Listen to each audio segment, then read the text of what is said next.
அனைவருக்கும் இனிய காலை வணக்கம். பள்ளிக்கரணை சதுப்பு நிலத்தை காப்போம் என்ற இந்த பசுமை தாயகத்தின் நிகழ்ச்சியின் முதல் நிகழ்ச்சி இது தொடர்ந்து நிகழ்ச்சி நடத்தப்படும்.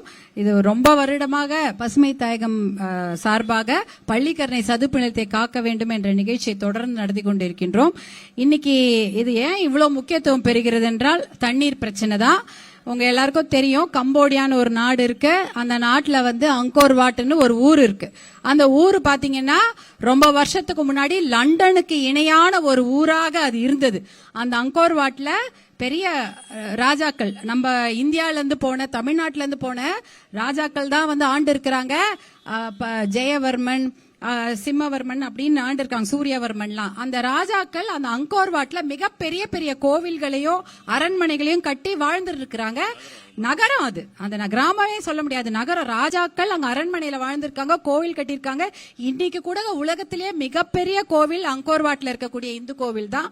ஆனா கொஞ்ச நாள்ல தண்ணி இல்லாம அந்த ஊரே காலி பண்ண வேண்டிய நிலைமை. ஏன்னா அங்கோர் வாட்ல நீர்நிலைகள் கிடையாது.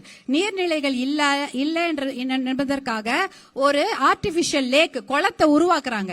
அப்படியும் தண்ணி பத்தல. ஏன்னா மக்கள் பெருக்கம் அதிகமாக ராஜாவும் ஊரை காலி பண்ணிடுறாரு, அந்த மக்களும் ஊரை காலி பண்ணிடுறாங்க. ஊரே காலி ஆயிடுது, சுடுகாடு ஆயிடுது. அந்த ஊரை அப்படியே காட்டுக்குள்ள விட்டுட்டு அவங்க எல்லாம் வெளியூருக்கு வந்துடுறாங்க. ஏன்? தண்ணி இல்லாததுனால. லண்டனுக்கு இணையாக வர வேண்டிய ஒரு நகரம் காட்டுக்குள்ளேயே மறைஞ்சு 800 வருஷம் காட்டுக்குள்ள மறைஞ்சு போய் கிடக்குது. கிட்டத்தட்ட 19வது நூற்றாண்டுல தான் அந்த நகரத்தை மறுபடி கண்டுபிடிச்சு ஒரு பிரெஞ்சுக்காரோ ஒரு போர்ச்சுகீஸ்காரனும் கண்டுபிடிச்சு வெளில கொண்டு வராங்க. இப்படிப்பட்ட ஒரு அருமையான ஒரு நகரம் கம்போடியாக்குள்ள காட்டுக்குள்ள இருக்குன்னு.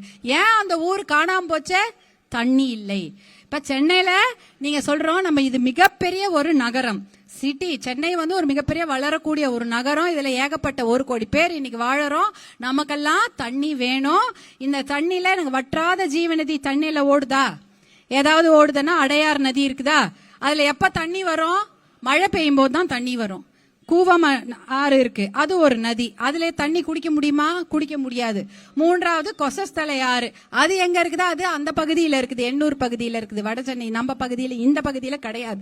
அப்படின்னா 3 ஆறுகள் இருந்தும் சென்னை நகருக்கு தண்ணி கிடையாது.